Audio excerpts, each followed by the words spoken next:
जय हिंद। आपका अपने YouTube चैनल लक्ष्य साथी पर स्वागत है। इसके अंदर हम देखेंगे कि रसेल की परिकल्पना के द्वारा ग्रहों का निर्माण किस प्रकार होता है, या कहें कि पृथ्वी का निर्माण किस प्रकार हुआ। कहने का मतलब है कि पृथ्वी की उत्पत्ति किस प्रकार हुई, तो इस पर जो रसेल महाशय है या कहेंगे रसेल ने अपनी परिकल्पना दी है, उस परिकल्पना को यहाँ पर हम विस्तार रूप से देखने का प्रयास करेंगे। यह हमारी भौतिक भूगोल पर सीरीज नंबर 7 है, यानी कि भौतिक भूगोल पर क्लास नंबर 7 है। इससे पहले हमने भौतिक भूगोल के कुछ टॉपिकों पर यानी कि 6 क्लासों हमारी भौतिक भूगोल पहले हो चुकी है। हमारी कुछ एग्जामें थी जिसके कारण हम क्लासें कुछ दिन तक नहीं ले पाए थे, लेकिन अब हमारे क्लास जो कि एग्जामें समाप्त हो गई है। अब हमारी जो कि क्लासें हैं भौतिक भूगोल की, ये कंटिन्यू रहेगी रोज़ 1 बजे, है ना। तो इसके अंदर हम देखेंगे कि रसेल की देवतारक परिकल्पना।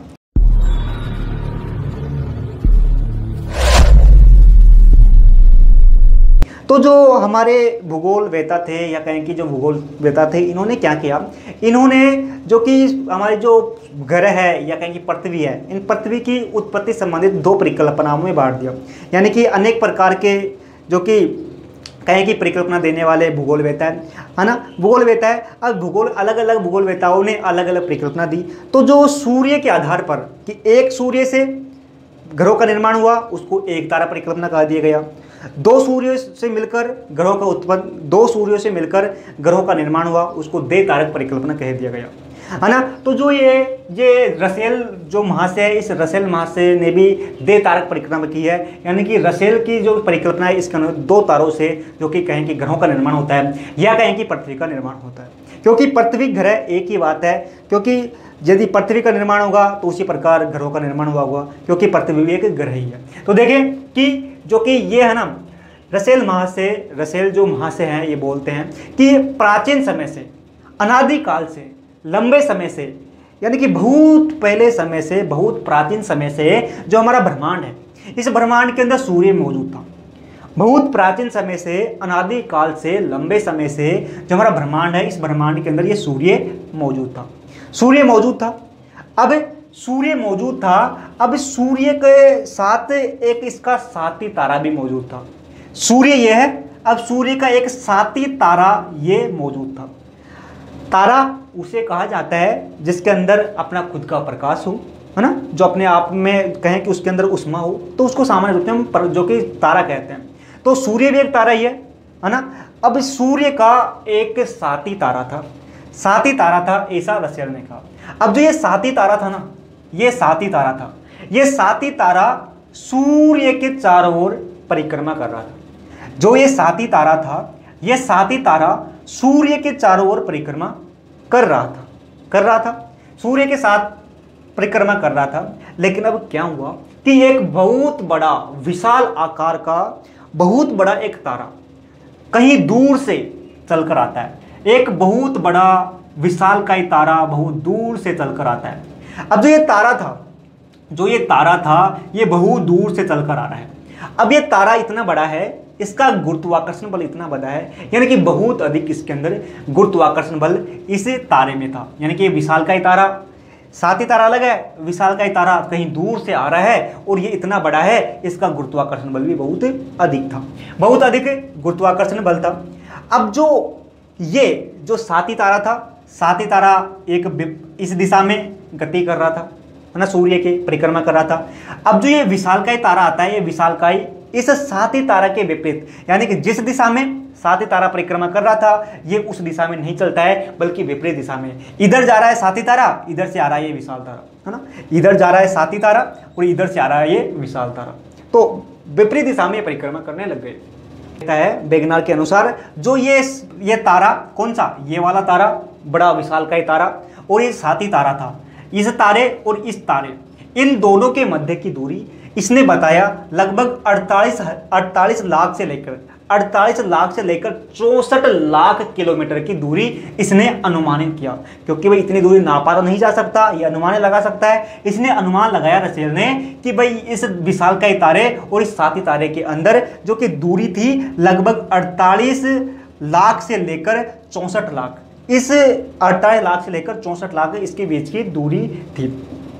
अब इस रसेल ने कहा कि जो ये विशालकाय तारा था ना, इस विशालकाय तारे में बहुत अधिक आकर्षण बल था। आकर्षण बल किसी चीज को खींच ले, तो इसके अंदर किसी चीज को खींचने के लिए बहुत बड़ा आकर्षण बल था, यानी कि ये इसका बल इधर भी लग रहा था, इस साथी तारे पर भी, और दूर भी लग रहा था, है ना।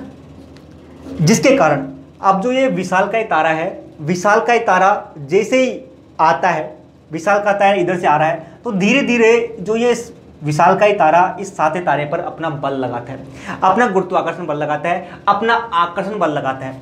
आकर्षण बल के कारण है, आकर्षण बल के कारण, आकर्षण बल का ये जो साथी तारा है, ये साथी तारा गोल हुआ करता था, लेकिन अब जो विशालकाय तारा है, इस विशालकाय तारा के आकर्षण के कारण इस जो ये साथी तारा था, इस साथी तारा में ज्वार उत्पन्न होता है, ज्वार उत्पन्न होता है। ज्वार उत्पन्न होने के कारण जो ये साथी तारा था, इस साथी तारे के अंदर एक उभार उत्पन्न होता है। इस साथी तारे के अंदर उभार उत्पन्न क्यों हुआ? क्योंकि इस जो ये तारा था, ये विशालकाय तारा था, इस विशालकाय तारे में आकर्षण बल बहुत अधिक था, जिसके कारण जो ये साथी तारा था, इस साथी तारे के अंदर से एक उभार उत्पन्न हुआ। एक उभार उत्पन्न हुआ, इस तारे में से पदार्थ बाहर निकल गया, उभार उत्पन्न हुआ।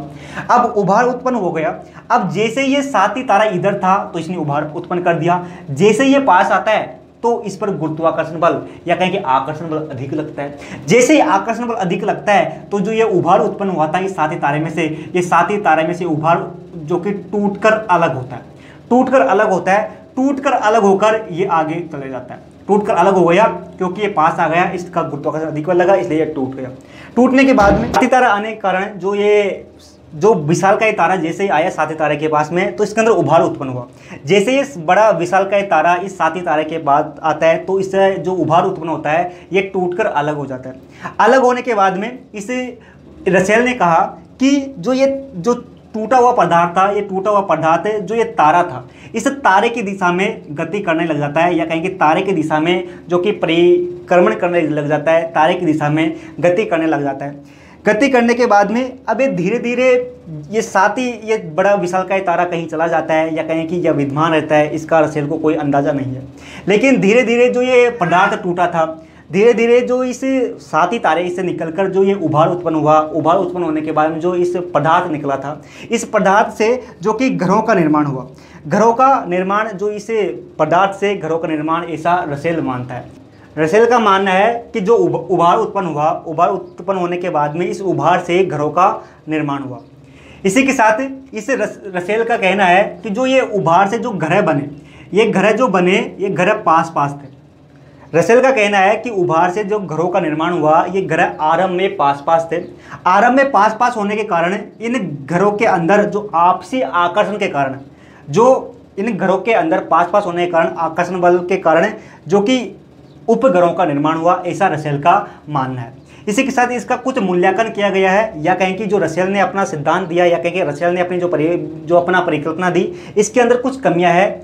वो कमियां निम्न प्रकार है, जैसे कि इसने कहा था, इस रसेल ने कहा था कि ये विशालकाय तारा था, विशालकाय तारा यहाँ पर मौजूद था, लेकिन रसेल यह नहीं बता पाता है कि विशालकाय तारा जो कि आखिर गया कहाँ, आखिर गया कहाँ। इसी के साथ रसेल ने कहा कि जो ये साथी तारा था, साथी तारे से उभार उत्पन्न हुआ, उभार उत्पन्न होने के बाद में ग्रहों का निर्माण हुआ, लेकिन जो इस साथी तारे का बचा हुआ जो अंश था, बचा हुआ जो कि बचा हुआ भाग था, वो बचा हुआ भाग कहाँ गया, इसकी भी जानकारी रसेल नहीं देता है, या कहें कि इसकी भी जानकारी रसेल अपनी परिकल्पना में नहीं देता है। इसी के साथ इस पर कहें कि इसमें एक कमी और है कि वो ये है कि यदि ये पदार्थ है, ये विशालकाय तारे के साथ गति करने लग गया, तो ये विशालकाय तारे के साथ क्यों नहीं चला गया? यदि कहीं ये विशालकाय तारा चला गया तो ये क्यों नहीं चला गया? इसी के साथ मिलते हैं, इसी के साथ टेलीग्राम चैनल पर ये सभी नोट्स के रूप में मिल जाएंगे। फिर मिलते हैं, जय हिंद।